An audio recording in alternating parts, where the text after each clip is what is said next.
This is your boy Jason Dugan, one half of Brothers in Arms. Make sure to watch Drinking at Moe's.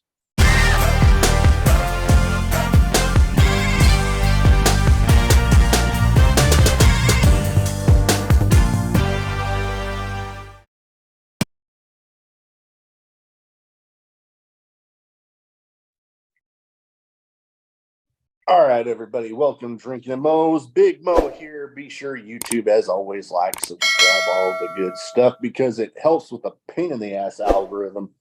We're most places you can find your audio podcast. Today, I have with me, I'm excited, Jason Dugan. How you doing? I'm doing good, brother. Doing good. You know how it is to be busy. I know all too well. Last month, I think I had about 3 recordings scheduled a week, clear through every week last month. So, yeah, I know all about being busy. Yeah, especially doing the podcast. I can only imagine. You got to get your equipment ready and make sure these wrestlers are going to be here. And not naming names. I've had a few people kind of flake on me, and I had to go search around figuring out what the hell was going on. But that is what it is. I'm here now. We're all good. Okay. Yeah, I try not to show disrespect towards anybody, even though sometimes it's been a little disrespectful, kind of flaking on me. But it is, because you have your own life too. So, be mindful, respectful, let I mean, even with me, I forgot yesterday when we were supposed to do the podcast together, and I had a family thing come up. So sometimes things come up, but at least get a hold of you. Yeah, no, that's all I asked. But anyways, first thing I'd like to start off with everybody with is what got you started as a fan, and then what got you started making the leap into the business? I'm an adopted kid, so my mom introduced me to pro wrestling, and I fell in love with it instantly. I was like a super Hogan fan. I love Hogan. I was like into Hogan, anything he did, NWO. So that was where the love for pro wrestling started. I never thought I would have been a professional wrestler. I'll tell you that right now. That wasn't something that I was like, I want to be a wrestler. Those are my dogs. But I never thought that I would be a pro wrestler. So a little background of my story is, hold on real quick. Store. I have a German Shepherd. She protects the house, thank God. I got an English Bulldog and a Great Dane, so I get it. Yeah, I have a German Shepherd named Storm. I have a Husky named Kai. And then I have another dog. It's kind of a mixed breed. I don't know what he is. But a little bit of my backstory. I went to prison for 5 years. And I wanted to change my life around. I was a troubled youth. Just constantly getting in trouble. Constantly. I decided to change my life around. And I wanted to do something that mattered. Something that I could use as an instrument, as my testimony of changing and using it to reach other younger kids that were in my predicament and that could be in my predicament. Yeah. So I use pro wrestling as an instrument of, you can always live up your dreams if you work hard enough. You can take a negative and make it into a positive. Oh, most definitely. There's been a few people that have, in the pro wrestling industry in general, that have done some stuff like that. I know, I'm trying to think of, I'm pulling a brain fart on some of these guys, but there's been stories. MVP was one. He's a huge, he'll talk about it. I met him a handful of times. I got along with him very well in Miami. I met him again in MLW. Super cool guy. Once he meets you, he remembers who you are. That's awesome. He doesn't let his fame get to his head. He talks to you, lets you know, and he was a guy I looked up to because he was in the same predicament, going to prison. I did 5 years. Prison's not easy. Yeah. It's probably I wouldn't say the worst experience of my life, because it was a blessing as well, because it helped me like, okay, do I want to keep doing bad, or do I want to change my life around and do something better with it? No. So I decided, not to be a statistic. No, that's awesome. And having that story of being able to help people. I know time MVP, and then another guy that I was, Booker T did some time as well. Booker T, another guy I was thinking of, Nick Gage. I'm very well familiar with Nick Gage. He's been on a few shows with me. My tag partner is actually good friends with him. They hang out a lot. That's cool. Yeah, I know he's had his fair share of troubles, and hell, people loved him all throughout it. I mean, hell, you watch some of the GCW shows that he's on, the moment his music hits, it's like a goddamn mosh pit in there. Oh yeah, they love him. I mean, he's a great entertainer, a hell of a worker. He puts his body on the line. And fans respect him for that. Most definitely. And I was looking up, and there were a couple, and maybe Cage Match doesn't get everything right all the time, but there were some names on the list of some of your trainers that I was like, like I know what Loki it said was one of them. Yeah, I trained with Loki for a year. I'm actually good friends with Loki. Loki's my dude, super great guy, intense. Some people are intense by him. He is. He's super intense. Like, he talks very high pitch, and but if you get him away from the wrestling environment and just talk to Key, great guy. He will give you the shirt off his back. That's cool. And then, correct me if I'm wrong, I thought I saw Elijah Burke on there. Absolutely. That's cool. I'm actually going to see Elijah, I think tomorrow, actually. We have a show coming up, the Love Alive charity event. Okay. I don't know if you remember Elijah back in WWE. He used to have the charity. And he's been doing it for years. All the money goes to the charity. So he holds wrestling events, and I'm one of his main guys there. Guys that support the cause or have been trained underneath him in some shape or form. Yeah, he's helped me with psychology and everything. This dude, I don't think Elijah gets the credit that he deserves, because he's a guy. He was trained by Dusty Rhodes, and you can tell, because he gives that same training to all of us that have experience with him. Yeah. So I get a lot of pat in the back by a lot of veterans in the business, because they're like, oh shit, his psychology is like really good. And then I with Elijah, who taught me, No, and one of the matches you actually sent me to kind of watch that I got to watch and was against him, an I Quit match. And man, that was something else. And the ending kind of reminded me a little bit of that Rock McFoley I Quit match. Well, what was that like for you, the whole build-up? Because it seemed like a bit of a build-up. I had the rivalry with Pope for like 6-7 months. He's honestly on the indies, he's probably considered one of my greatest rivals besides JTG. I've had back and forth with a lot of guys, Adam Rose. I had a blessing to have a lot of rivalries with guys that got me where I'm at now, where I'm at a level in wrestling where it's like, holy crap, some people are like, oh, how'd he get there? But it's the names I've worked and the guys that passed the torch. Working with Elijah was nerve-wracking. It's always nerve-wracking, because he's a certain way. He's I don't want to say perfectionist, but it has to make sense. Yeah. And I'm not going to go body slam you right now as big as you are. Doesn't make sense that I'm going to body slam you. So Pope has all these years of experience. I'm just this kid, a couple of years in at this time. I'm not gonna just outright beat Pope.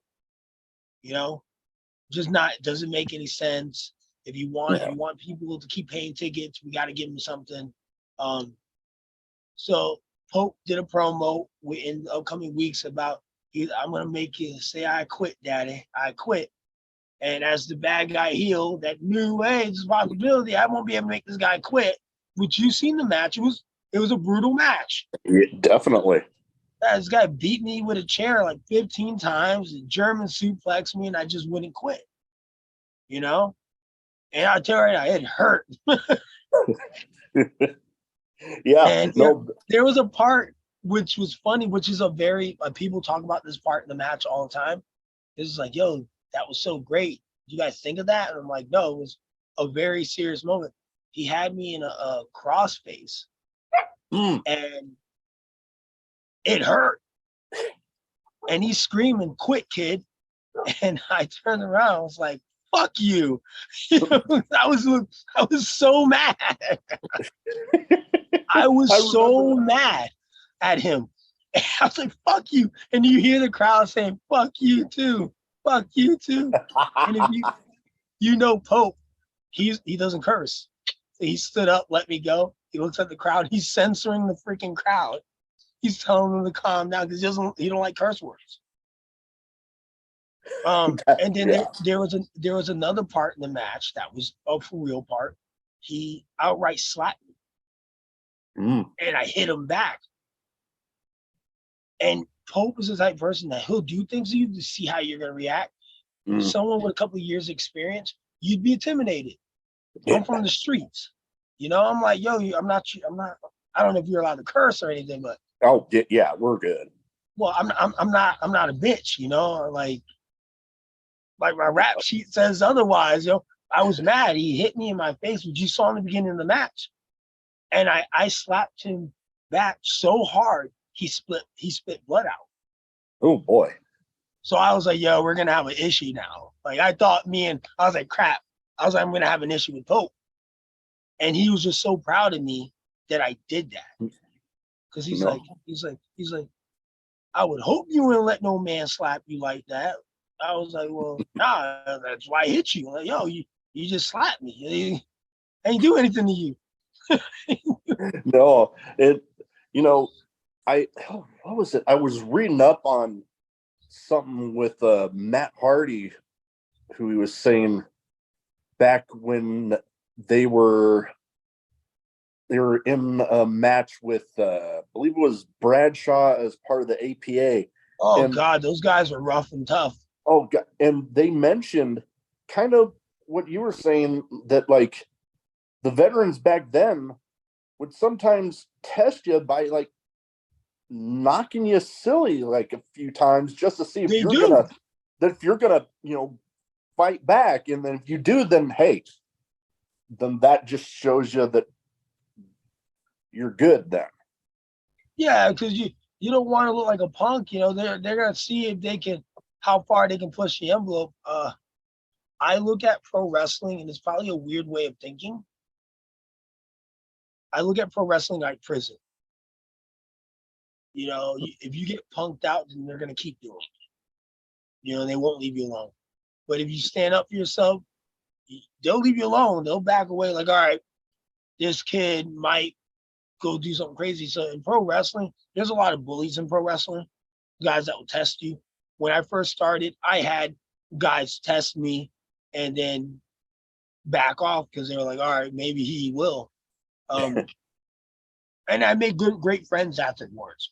Jesse Neal was the first person, but he took me under his wing in the beginning. Jesse Neal, I have nothing but the utmost respect for Jesse, but he tried that big time with me. I didn't know who he was. I was fresh out of prison. He's like, well, you don't know who I am? I'm like, should I? He's like, well, I was on Impact Wrestling. I was like, bro, we don't got Impact Wrestling in prison, bro. I was like, we don't got cable. So he tells the promoter, put me in the ring with that kid. And then the promoter's like, he's not even released to wrestle yet. He's like, it's all right. And Jesse tried to punk me out so bad in that match, and I just kept giving it back to him that Jesse was like, okay, I like this kid. You're new and everything, so I'm going to help you get where you need to go, you know? No, yeah. No, Ben. That's good when you have people like that have been in that, even if, they kind of test you at first, when you get to the point where they're wanting to kind of help you along, because I can imagine just getting started in the business, It's nerve-wracking. Yeah. It is. It's very nerve-wracking. I remember, because you don't want you to be embarrassed, like if you're not doing something right, or and not all of us are going to have the same skill level. Some of us could get it better than others. Some of us take a while. I was one of the ones that took a while, but once I got it, it was no taking it back. Like people that were ahead of me in my class are now behind me. That's good. Doesn't mean I'm better than them. It just I just kept running with it, and I'm very, very passionate. I'm one of the people. I watched the match the other day. I was on the phone with my girlfriend, and I'm watching this match as we're talking, and I was just so angry, so disgusted because this match made no sense. I'm very outspoken, so I don't really care. It was this tag team called the House of Spade. Garbage tag team. They have no business being in the ring. That's just a personal opinion of mine. And if you know anything about wrestling, then you would say like they should. These guys are just garbage. The psychology made no sense. They're unsafe, and I'm like, dude, like what the heck?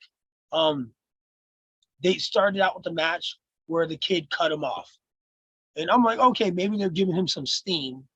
And all right, so there's some steam. All right, whatever. And then he tags in his partner. He does the back rake. He tags his partner in another back rake. And then the kid get lost in the match. Puts this guy in the headlock. And you can see him talking for a solid 10 seconds in this match, telling him, go ahead, shoot me off, take the tackle, drop down, hip toss. I was like, dude, if they wanted to do it international, they didn't have to do what they did in the beginning. And they could have just did, the international, let the baby face shine up a little bit. Hey, get the crowd behind you. And then, find a cutoff. And then if you wanted to do that back rake spot so bad, you could have did it in the heat. Yeah. And I get so passionate because I know better. Oh yeah. No. Yeah. And I've ran into some people that, you could very much say in the same light. Like one guy tries to fancy himself as kind of a guy that wrestles and referees. I was at a show once where he refereed, and it was his match that he was doing was a last man standing match. And we all know he probably had no business doing that. Oh God. You'll see. He literally, we know the rules. When a guy gets knocked down, you get the 10 count going, but if the guy starts getting attacked again, count stops. Count out, yeah. This guy kept fucking counting. I literally, at one point after that same scenario happened about 3 times, I literally just start screaming, the count stops. I could do your job better than you. Give me your ref shirt. And see, and that's the worst part when a fan knows and you don't know and you're in the business. It's embarrassing. Yeah. There are guys I don't like this shit on my coworkers, because everybody's a person I consider a colleague, because we're doing the same thing. Well, but there are guys that just don't belong in the business at all, and then there are guys that I just utmost respect that I was singing his praises the other day on Facebook. Ryzen. Ryzen is a guy, he's a gimmick guy. He has a gimmick, and he doesn't have to do much wrestling with that gimmick, and he's got it. Professional. Hey, Hell Rising, and he has this gimmick. People, you can get over more. Less is more. When you're doing 1,000 flips and they don't mean dick, then okay, you did 1,000 flips. That's what you did. You know, Hogan said it better than anybody else. You know, Hogan wrestled Kevin Nash, whatever, the big pay-per-view for Kevin Nash. Kevin Nash clocks him the first time. Freaking Hogan's like, whoa, brother, easy. We already got their money. Yo, already got their money. Like, what are you doing? You know, Hogan was a gimmick. This was a gimmick. He got paid waving his hands around and putting it in his ears and doing some poses. And Hogan probably did shoulder tackle separation. Here's the big money maker. Here's your pose. No, I've actually become pretty good friends with some guys. They were actually my first ever episode on Zoom. The SATs. No. They were on, and we were talking about, you know, some of the stuff that they've innovated, you know, with a Spanish fly and all that. And it's like some of the moves out there like that, it just gets used, like overly used, I guess would be a good way to put it. It's true. And I think, and it pains me because I'm such a huge fan of one of these guys, but I think it was Ricochet recently. There was a time that Money in the Bank. He did do this the Spanish Fly. I don't know if it was in there, but there was a match recently that I saw that, like, they got kind of tripped up, and then he did a Spanish Fly to the outside. And yeah, that's the one. That was the one? Okay. Because I remember seeing that, and I'm like, oh, god damn, that looks sloppy. Oh, it was. He messed up on that. Something happened, you know. They probably didn't go at the same time or whatever. But it did. It looked, I think it was him and Logan Paul, maybe? It might have been. I think it was Logan Paul. I mean, just certain moves, you know. He's great. He's a great athlete. But again, definitely. Nothing against Ricochet. You know, I met him a handful of times when I first started. He was dating Tessa at the time. He great athlete, but doing 1,000 flips don't mean dick. You definitely got. I mean, he's making a big check, and I can't say anything on that. But if you're wanting to be the best, you wanting to be that guy, doesn't mean dick because you don't know how to cut a promo. You don't know how to cut a promo. You're putting that money in the. I call him the modern day Shelton Benjamin for Money in the Bank. He is the modern day Kofi Kingston. Because remember, those guys were the human highlight reels for those type of matches, and you need that. Yeah. Because remember, if you look at that whole Money in the Bank card, LA Knight was in it. He's not going to do nothing crazy. Shinsuke, he's going to do something cool. But you need that highlight that like, oh shit, in like 10 years from now I can show this.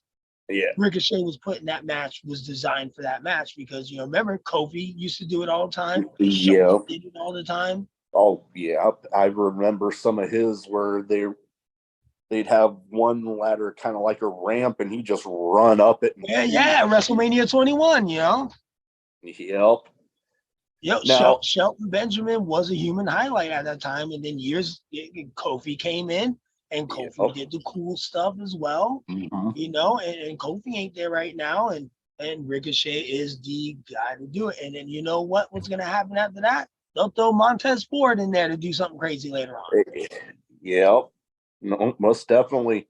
Now, another match that I got to watch out of the ones that you sent me was the 3 stages of hell with the headbangers. That was pretty awesome. I gravitate towards like the really intense stuff, you know, whether it be characters, matches, and goddamn, that match was intense. I remember we got like match of the year for that. Okay. Yeah, you know what? Remembering watching back, I guess I wouldn't really be surprised if that were the case, which it is. So, hey, congratulations on that. Yeah, we're working with Glenn and I'm sorry, I'm calling by the real names. Working with Thrasher and Mosh. I just seen them, I think last week actually.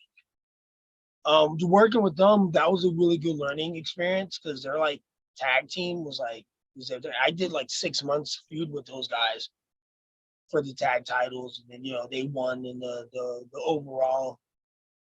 Yeah. So it was a good feud. It was great learning from them. I can imagine that, all the stuff that they accomplished, back in their WWE days and some of the feuds they had there, and then getting to be under the learning tree of guys like that. I mean, me being the fan of tag team wrestling that I am, that would have been pretty damn sweet. Oh yeah, they're great guys. My business partner messaged me about. I'll worry about him later. All right. With them, they're very simple guys, very very simple guys. Like less is more. Again, those guys got over wearing skirts with a catchphrase. Less is more, and they don't do much in the ring. What a double fucking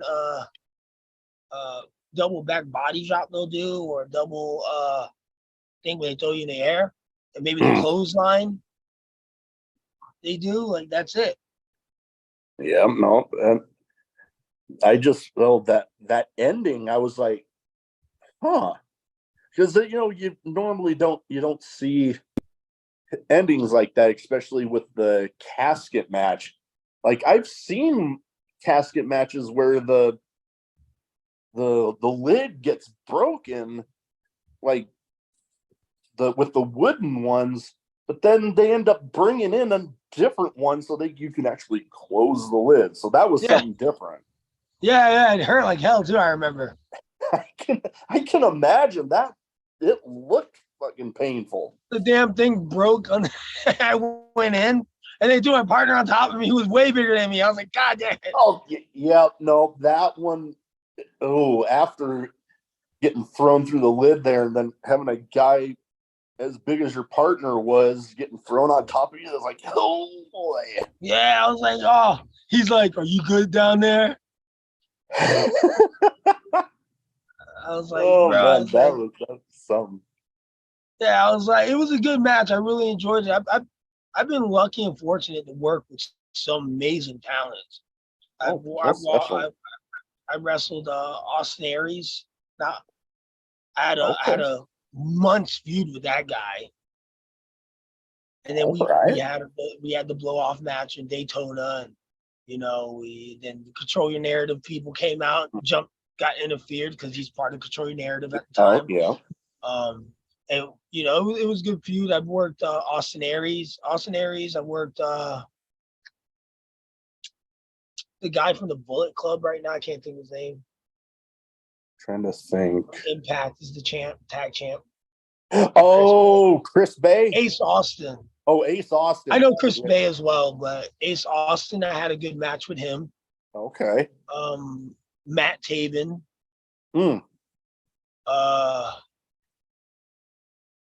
I've worked a lot of guys, man, like a lot of good guys. JTG. I just worked Fulton again recently in a ladder match. Okay. Me and Fulton worked. Fulton's a great guy. I love Fulton. I've ran into him a couple times. I know I'm scheduled to. Oh, never mind. I can't say that, but I'm scheduled to be in another bigger match coming up, which will be announced however long. Coming up, it's a triple threat match. I've been in the ring with Big Con. I've been in the ring with a lot of like guys from like WWE Impact. That's awesome. I worked Gary Wolf from ECW not long ago. Ooh. Okay, one of the original pit bulls there. That's awesome. Yeah, I worked him. Great guy. Loved working with him. I worked with Raven. Just Incredible. Okay. Yeah, so I've literally wrestled the who's who of guys. That you have, I've ran into a couple of them. I know Fulton and Matt Taven I ran into when I've gone to a couple of wrestling revolver shows, Sammy Callahan's promotion. Yeah, Sammy Collins promotion. It's a good promotion. Oh, I watch a little bit of that stuff. oh man, it's like a damn party there. I'm wanting to get out there a little more regularly. I've been to, oh boy, I'm wanting to say the last time I ran into Fulton there was a match. I think it was a scramble match that involved JD Griffey, Billy Starks, and a couple other people that I've seen the advertisement for that. I remember seeing advertisement on Facebook on that match. That I was there for that one. It was freaking epic.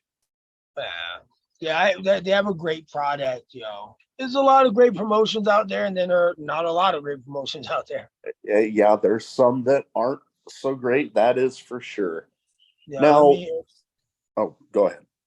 I mean, everyone's passionate. They love wrestling. Doesn't matter if you're in the biggest or even the smallest or wherever, Yeah. You do it because you love it. Oh yeah. No, if you're doing Glacier, it, you're doing it. Yeah, I don't know if you remember WCW Glacier. Yes, I do. So Glacier told me when I was new, you have to be a special type of person to want to do this. For you to want to get hit with a chair, for you to want to get slammed, for you to want to do any of that, you have to have a unique love for this and a unique way of thinking. Yeah, that's what he told me a long time ago. Oh, most definitely. Yeah. The people like to say, air quotes, it being fake, but you get into that ring and you take some of the damage that goes into those matches. I like when people say fake. I say fake because it's predetermined. But go in there and bump on metal and wood with a very thin piece of it's a thin very mat. thin padding. Yeah it hurts. I've done it and I was walking funny for about a week. Yeah, you bump and feed. That's not easy. Bumping and feeding and then and getting slammed and taking just the craziest bumps. I've done like superplexes. I've had triple superplexes where everybody was stacked. Oh boy, yeah. Yeah, and I would be I'm the smallest guy, so I would be the guy on the very top that get thrown off. Yeah. I never get to be the guy that's in the bottom. I'm at the tippity top. I'm like, man. This sucks. I can only imagine. I'm always the tippity top guy when they call that crap. Hey, we're gonna do this. I'm like, crap. Yeah, you're up and you're about to go over, and you're like, oh shit. Yeah, it's a hard deal. I love it. They love it, and the fans they're very passionate. Like I get a lot of comments, and it's usually either "fuck you" or "we love you." Yeah. No, and I know a lot of guys. I've made a lot of great friendships in this business. A lot of great guys. I don't know if you watch MLW. I do on occasion. I know the number 2 guy there. I play video games with him. Great guy. Okay.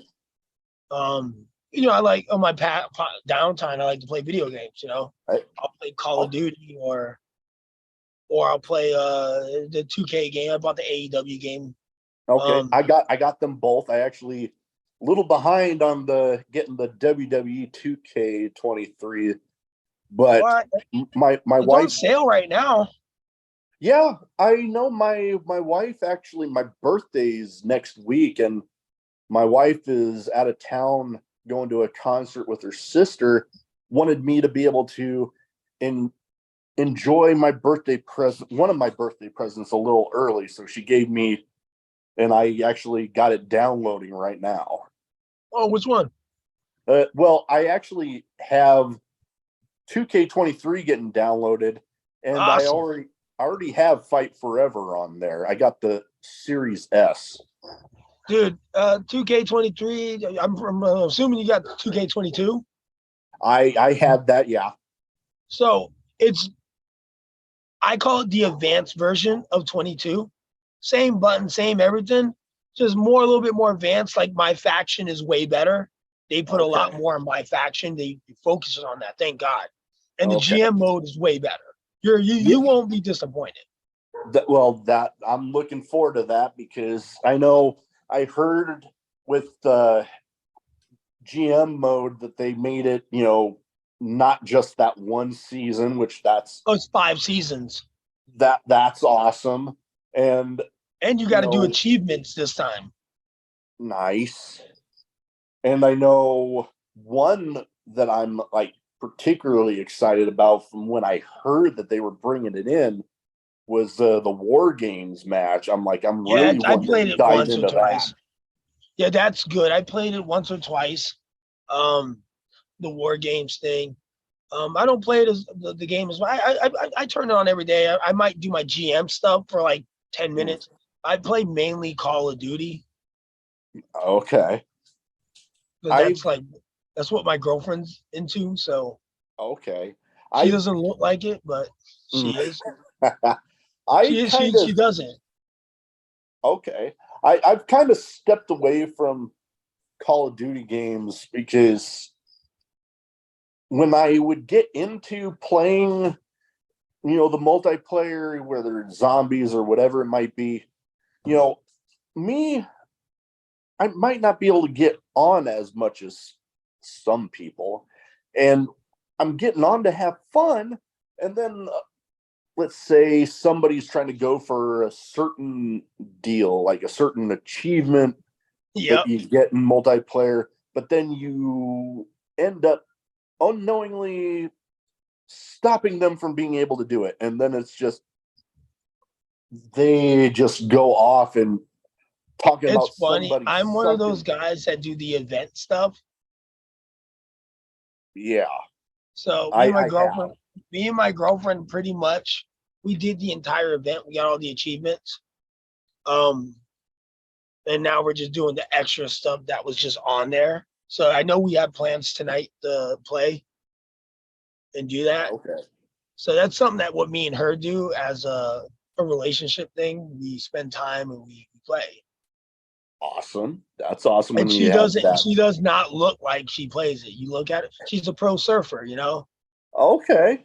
So that's what she does. She's a model and a surfer. So she's like, so when people look at her, it's like, you play Call of Duty? And she's good. That's the fucked Okay. up part. Yeah, I've been more into the wrestling games. My brother-in-law is trying to get me into getting Diablo 4, so I'm like, I heard about that. I heard it's good. I just got into Far Cry. okay. I haven't played too much of that. It's not bad. I didn't think I was gonna like it, but my brother-in-law was like, "Dude, just try it out."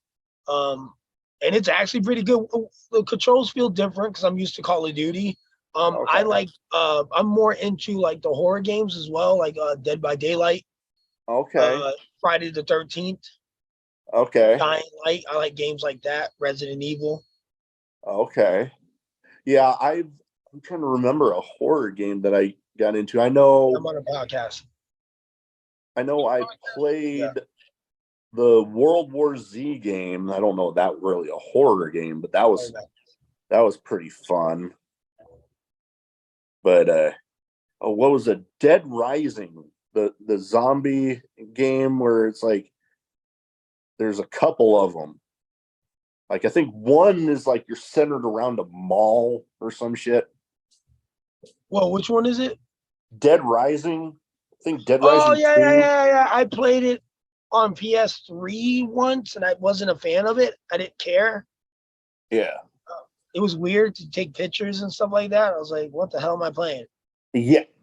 I think I'm wanting to say it was the third one. There's only one of those that I've actually beaten because I got stuck on I think two.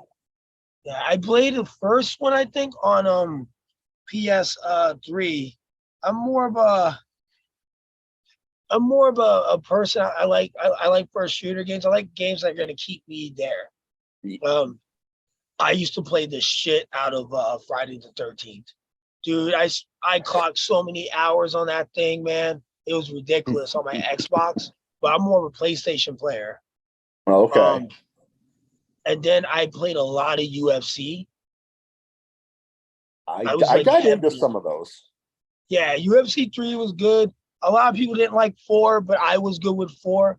Dude, I seen that 4 is like on sale for like $6 or something on PlayStation last night. I was like, Really? what?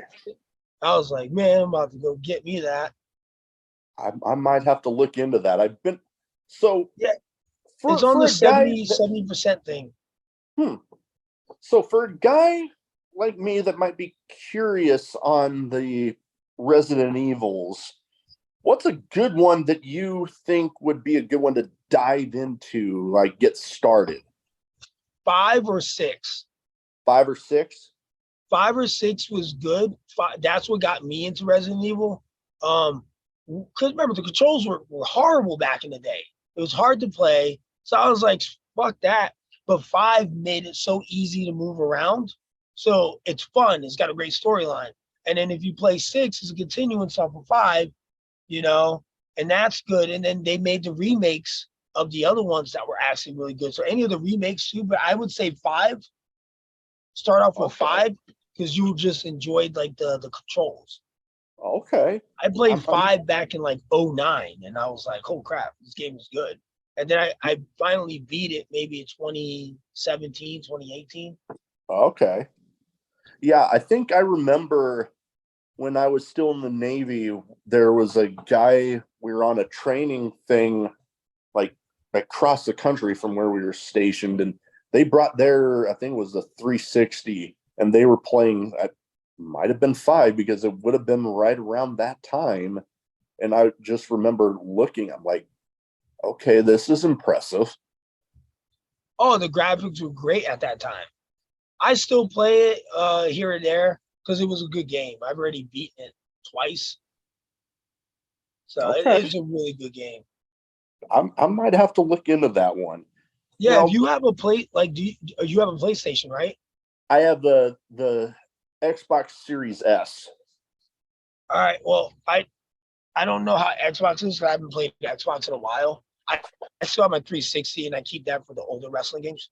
Mm, I know on PlayStation, if you have like the PlayStation, I know like Xbox has gold and you can play certain games and stuff. yeah. Like I know PlayStation, they allow you to play the Resident Evil titles if you have that Okay. membership for whatever month. Um, so yeah, I don't know what games Xbox has where you can just play right now. But one of them might be Resident Evil. It's an older game. I might have to look into it. Yeah, I didn't really care for Resident Evil 4. I still don't. So I'm one to say there's been a couple of them that it seemed like most people didn't really care for that one. It might have been 4. yeah, it was boring. I was like, fuck that game. I was like, I don't need it. I tried to play it. I gave up. Okay. I've had a couple games that I've played like that. That it was just like, I'm stuck. I'm bored. I'm gonna do something else. Now, there's one thing I was curious to talk to you about, going back to some wrestling stuff, is you mentioned about having a couple different jobs throughout your time in wrestling, promoter, booker. What is it like, having multiple aspects in the wrestling business? I could give it to you in the most easiest ways I can sum it up. It's funny. I don't know if you know Renee Michelle. I'm trying to remember. It sounds familiar. I'm just pulling like. She's married to Drake Maverick. He was chasing after the 24/7 belt. At the his storyline, Okay. he was getting married, but his Yeah. wife was like stopping him, like because Yeah, they're I trying. remember that now. So Renee Michelle's my best friend. Okay. It's like, and I was just talking to him too, James.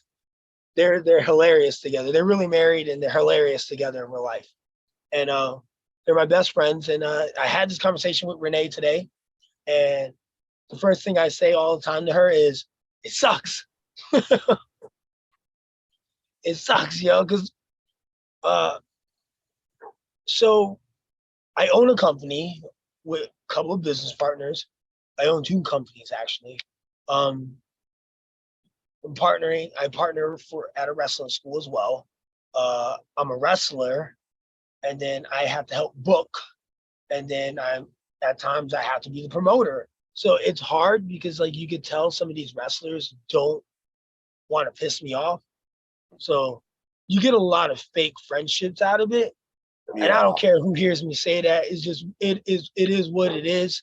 I know the ones that are my friends. Like I can tell you right now, Renee is my friend. I don't book her on all my shows. And we still have a great relationship outside of pro wrestling. Yeah. I just booked her today for something finally. I haven't had her on my show since last year. So, it's hard. It's a very hard thing. When I first started, I started as a referee. And then, I was really good at wrestling. So that's where my trainer thought I need to be. And, it's hard. It's a very hard thing because you get a lot of wrestlers with a lot of egos. And if you don't book them, then they get on social media and try to trash you. It's one of those things where, you can ignore it or indulge it. And I rather just ignore it because you just hating on me for what I have. Yeah. No, So, I've definitely ran into a few people like that. So, because it makes me laugh. They'll talk shit online, but you're the same guy that was in my inbox earlier today begging for a booking. And I'm like, bro, let's not do that. Don't make me put you out there. Yeah. No, definitely. So it's hard, but if you love it, you'll stay with it. No, that is one thing, sometimes the things that are most rewarding, some of the stuff you love, it's not always easy, but you love it, you stick with it. Absolutely. And I truly believe that. Most definitely. Now, I have two categories I like to do in this game. One's a bit of a name game, where as much as I try to theme it to the guests, like people that you've shared a ring with or at least shared a locker room with. And you give me, when I name them off, you give me some quick thoughts on them. All right. First one that I've actually seen some good stuff with these guys. Violence is Forever. Why do I know that name? Dominic Guarini and Kevin, I'm gonna Q. They're big. Are they like the MMA guys? They have that very much that style, yeah. Oh yeah, I've worked them. Professional. Super professional. I worked them at MLW. Yep, I think that's where I ended up seeing on some match listings. It was there in MLW, yeah. Yeah, I worked them at MLW. That's awesome. I was like, I know that name, but I was like, I couldn't think of where I knew them from. You know what? It's not the first time I've ran into something like that on the podcast, but yeah, I haven't got the pleasure of seeing them live, but I've seen plenty of their matches and huge fan. Yeah, super professional guys. I remember them. That's awesome.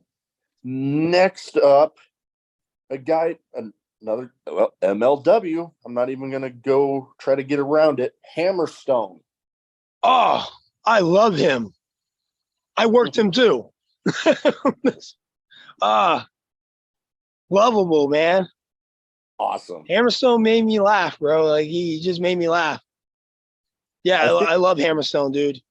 I'm trying to remember where it was I heard him on an interview recently. It might have been Talk is Jericho, actually. But it was a very good interview. I loved listening to it. No, great guy. Great. He is. He's a lovable, great guy, professional. It's the reason why he's been their champion for so long. Perfect choice. Definitely. Next up, we kind of talked about him a little bit ago. A guy that mentioned I've ran into a couple times, Madman Fulton. He's another one I'm going to say lovable. Don't let that big, oversized size fool you. He is a super lovable guy. Like, he's just lovable, bro. Like, I have nothing bad to say. Yeah, I've personally not had a bad experience meeting him. Definitely. He makes me laugh, him wearing his little Dragon Ball Z lucky socks. Awesome. I died laughing when I saw him wearing them. I was like, dude, are those Dragon Balls? He's like, yeah, they're my lucky socks. I'm like, what? That's awesome. That is awesome. Now, a guy that I'm not as familiar with, but I've definitely seen a lot of his work, Pero. Pero? Yeah. Oh, Mike Pero? Damn, you're just giving me all the lovable guys, bro. He's another one. Sweet, kind. Yeah, I love Mike. I've heard lots of good, and I've seen a lot of his work in different. He's a freaking teddy bear. He seems like that from everything I've heard about him. Definitely. Yeah, great guy, dude. Awesome. Now, I have some kind of random questions. Then some might be wrestling related, some might not be. You just give me the first answer that pops into your head. First one that I like to keep in as much as possible because I love hearing the stories on it. Craziest in-match moment for you? That's like craziest moment? Yeah. I don't even know. That's a good question. I've witnessed a handful of really crazy ones, but I always like hearing other people's stories on it. Like that I've been a part of, or yeah, that you've been a part of? Dude, I can't. I don't really know. I mean,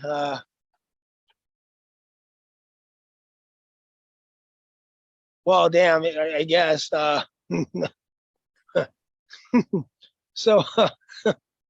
damn, it makes me laugh about it. Think about it. It's fucked up. So, Loki had a problem with at the time, he wasn't my business partner over at Atomic. They made a deal. Something happened. Something where Loki was mad. He didn't take it out on me. He didn't take it out on my business partner. I mean, my other business partner. He didn't. We weren't responsible for it, you know. Yeah. But he was mad, and Loki, you know, had words of exchange with Alex. And months later, Loki comes back, and he wants to work with the company, but he's still mad at Alex. So David, my other business partner, is like, all right, well, Jason has a match with JTG for the pay-per-view tonight. It was a pay-per-view table fight. And Alex is the guest referee. And we'll let you debut and we'll let you beat up Alex, but just don't hit the face. So I'm like, I was like, yo, what if he starts beating the shit out of Alex for real, bro? Sure enough, he's like punching the shit out of Alex and his body, giving him body shots. And I'm looking at David, and I was like, hey, you should stop him now. And then he's like, just let it happen. I was like, no, I can't let it happen, bro. That's a good one. Mm-hmm. I was actually at these. Oh, and then there was a shooting too at a show too. That was crazy. Oh, damn. I think I've heard of one. I want to say, I forget where it was, but I know I heard of a show that like there was a shooting outside and they ended up having to just cancel the rest of the show. And so I was at a show. We were wrestling for the tag titles, and it was me and my other partner, Njpw. I think you might have seen him. He used to do AEW Dark a lot. Njpw. Okay, I've probably seen him. The Nigerian bear, big black guy. So. Okay, yeah, he sounds familiar. Yeah. So it was me and Njpw because he's part of Brothers in Arms, and we were wrestling whoever for the tag titles. I can't remember. And the match before me knocked out a fan. Ooh. He got mad. punched a fan in his face, knocked him out. The guy was oblivious, drunk, whatever. That caused a lot of heat, a lot of issues. Another fan wanted to fight. The wrestler wanted to fight. They got the fans out. And I guess the guy shot the gun or whatever in midair or whatever outside the building. And I'm from the streets, so I normally don't run. I kind of like try to see who's shooting so I can get away. And Badu said, fuck this shit. He grabbed his stuff. He started running. I said, Badu, you the biggest guy here. You probably gonna get shot. That's definitely crazy. Cops showed up. They handled everything. And those people still want the show to go on. So we went out there and we were like, yo, listen, we'll win your tag titles, but we're doing a squash match tonight. We're not going to give your champions the luxury of a long match because, now we're going to charge you extra for having us in an unsafe environment. Yeah. I was like, poor Badu shit his pants almost. He's like, fuck this shit. He's like, fuck this shit. I know I've had the luxury of being at a couple matches where some crazy shit. The two that always come into my mind, one, the guy that I actually had be the best man at my wedding, he was in this promotion's version of the Money in the Bank ladder match, and they had a ladder. I'll just use this as in between the guardrail and the ring apron. And I'm on the other side of the ring at the time. And I see him, he had this guy on his back, that makes me think of Sheamus's White Noise, where the head's down here. And then I see him look down at the ladder, and I'm like, do not tell me he's about to do what I think he's going to do. You'd be surprised. Lo and behold, he looks back down at the ladder, jumps, ladder folds, and I'm like, God damn.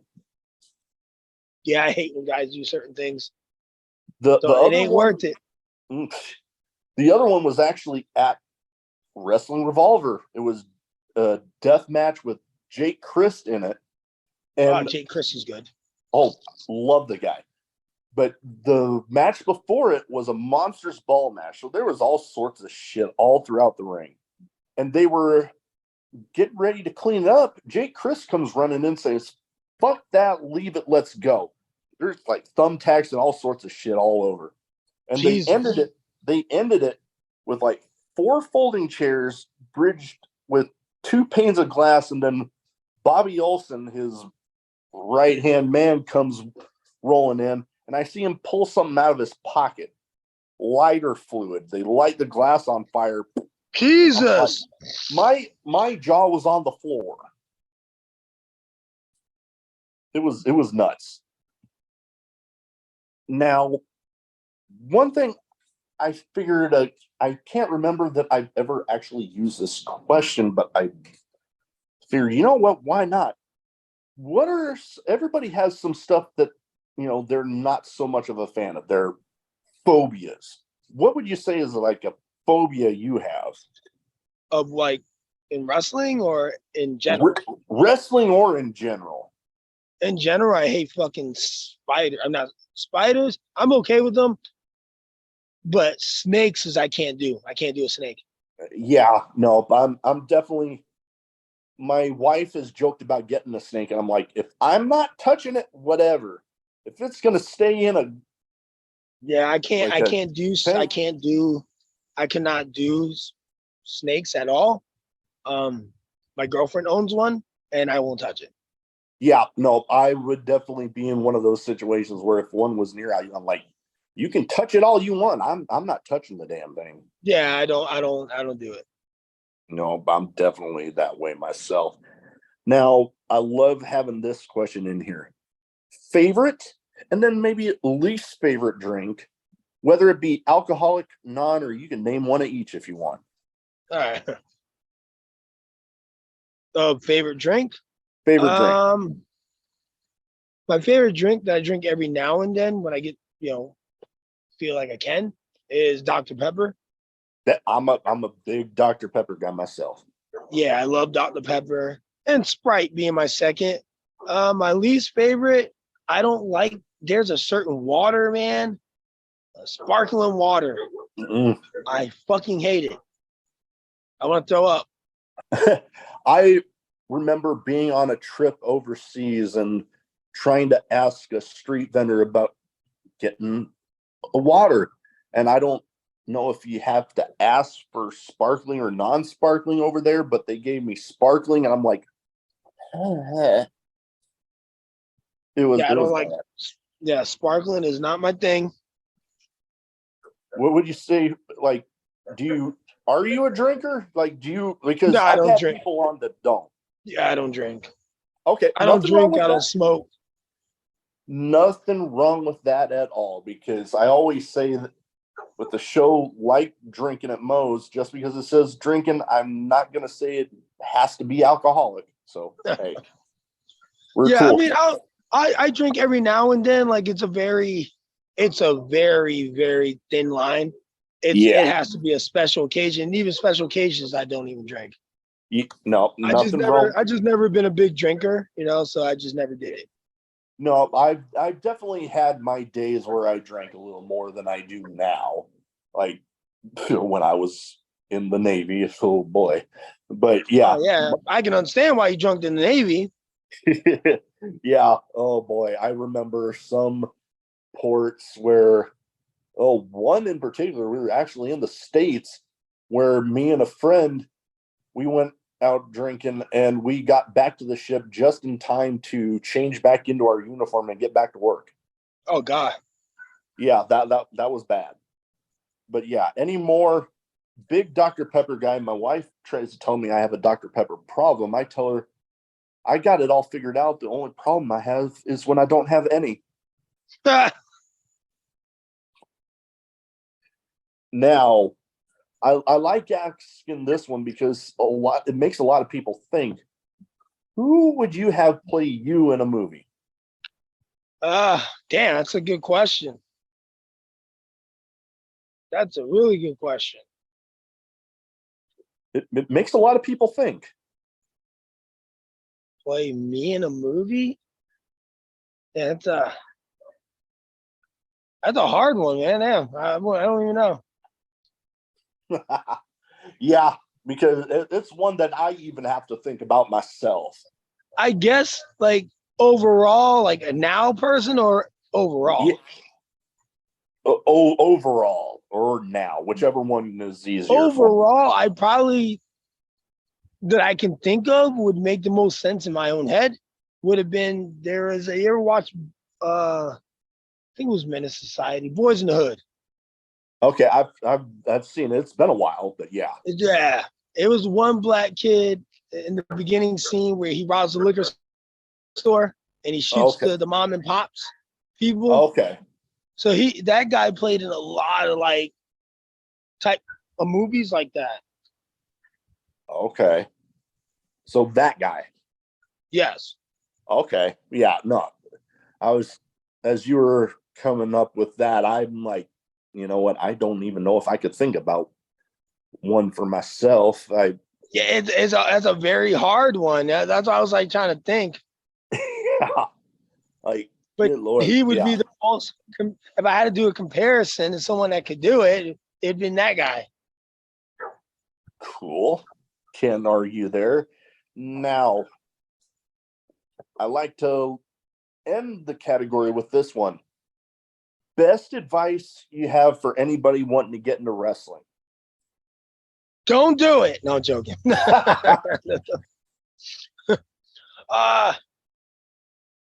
Go to a school that has credibility. Get trained by people with credibility because you got people out there that think they know it but don't know it. And you could be training wrong. I've come across guys, I call them backyard wrestlers, because they were trained in a backyard somewhere and it's doesn't get you anywhere but a backyard. Yeah. So like my resume itself shows the who's who for me. I was trained by some of the best in this business because I took it serious and I wanted better. And if you don't have a trainer that made it, my advice is always to be trained by someone that made it. No, most Right now, definitely. my tag partner Shay, is in Tennessee being trained by Pritchard and Kane. Okay, yeah, no, And he was originally trained by Dory Funk, and he was trained by the guy from Georgia. I can't think of his name right now. AR Fox. Okay, yeah, Era Fox, definitely a lot of who's who right there. I know back growing up, wrestling schools were kind of more spaced out. Oh yeah, And yeah. I heard the travel stories. oh God, yeah. And now it seems like most parts of the country have at the very least one reputable school. Like, so SAT's got theirs. I know Sammy Callahan's got his one out in Ohio. Black and Brave Academy out in Iowa. Yeah, so many schools to go to that you can train. And if you do train to be a wrestler, don't waste your trainer's time. Don't waste your time. Take it serious 100%. Because guess what? They're giving a part of their life to help you get what you want to get. And it's up to you once you get the tools. Is the trainer gives you the tools, it's up to you to use the tools. Oh yeah. I had a bunch of trainers. I mean, I was also trained by Deanna Perrazzo, I actually met her out in St. Louis for Warrior Wrestling. Yeah, and she trained more psychology and how to wrestle and how to do heat as a heel. So she's very good at that. Yeah, whatever you do as a wrestler, learn it, figure out what's good for you, and then apply it. And that's what I do for me. I mean, when I first trained, we did nothing but chain wrestling. Well, Jason doesn't want to do chain wrestling. Jason has a gimmick. He's a thug. Well, Thug's not going to chain wrestle you. Thug's going to be a rule breaker. And if I'm a good guy, I'm going to do probably a couple of funny spots in there and still have like a streets type style.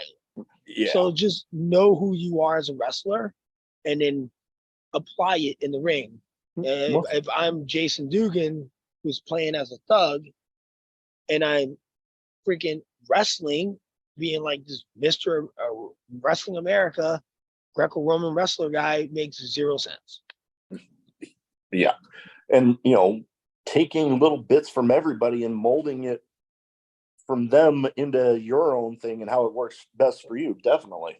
Yeah. Study, like find someone that you can relate to. For me, I was able to relate to, again, like I worked JTG, but I was able to relate to his old stuff with Crime Time. My gimmick.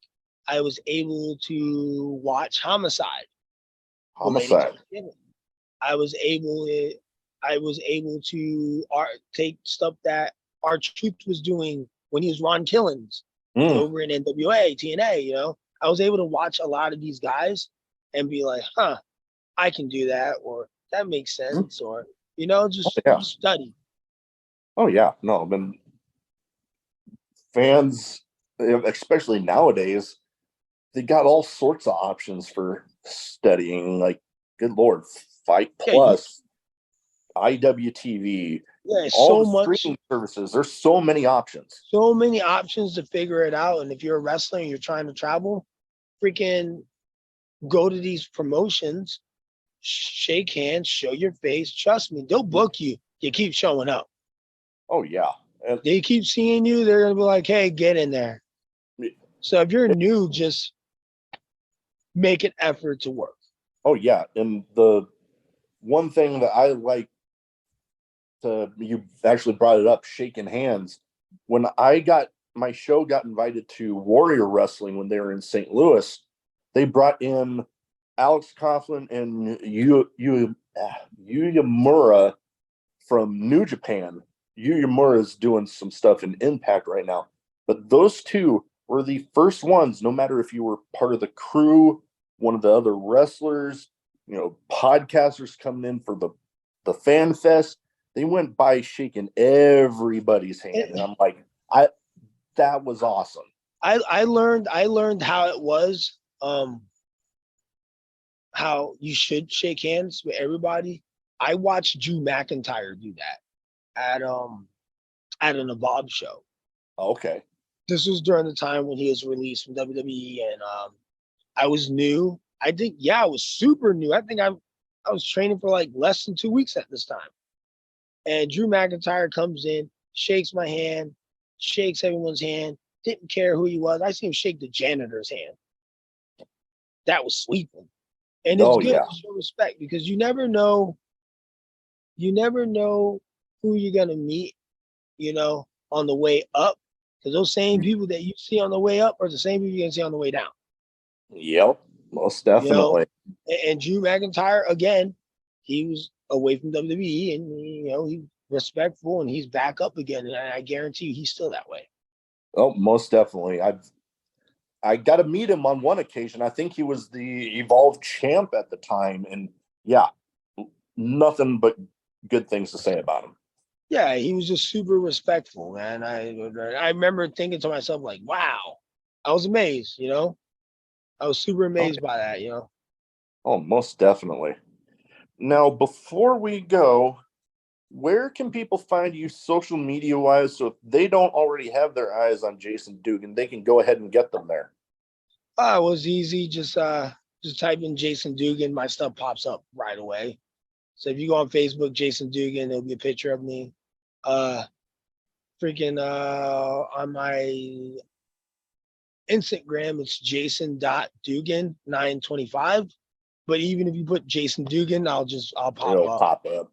Yeah, I don't know why it does. It just does. Everybody puts it in, it just pops up really fast.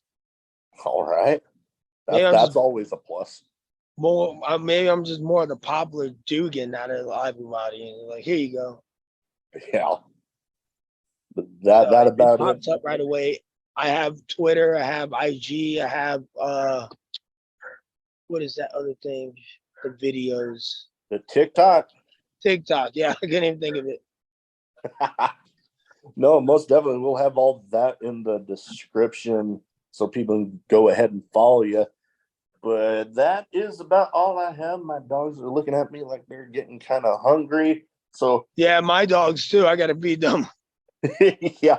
So that is about all I have. But thank you for taking the time to talk to me tonight, and best of luck out there with anything you got coming up. Oh yeah, I got a lot. Thank you. Definitely.